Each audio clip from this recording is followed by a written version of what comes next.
થઈને સાથે મળીને બેંકોક ફરવા જઈ શકો. એકલો બેંકોક ફરવા જતો હશે ને કેસે મારા પૈસા હું તને લાવ્યો છો ચોપ, એ પ્રશ્ન નહીં પૂછે, એ વિવેકની ઈચ્છા નહીં પૂછે, એ ઓર્ડર આપશે.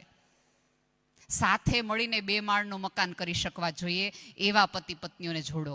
જેનું ઓલરેડી 2 મકાનનું મકાન હશે ને એને બહુ ખાલી તમારી દીકરી ઉપર એટલો બધો મજા નહીં આવે.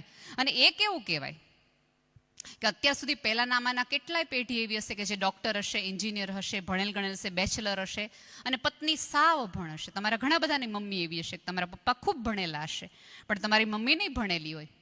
અભણ પુરુષે, ભણેલ ગણેલ પુરુષે એક અભણ સ્ત્રી ચલાવી લીધી, પણ થોડુંક ભણેલી સ્ત્રીએ થોડુંક ઓછું ભણેલો છોકરો ન હલાવી લીધો.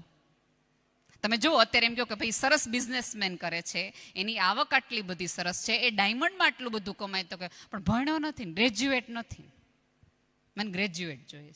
પછી ઝોમેટોની ડિલિવરી કરતો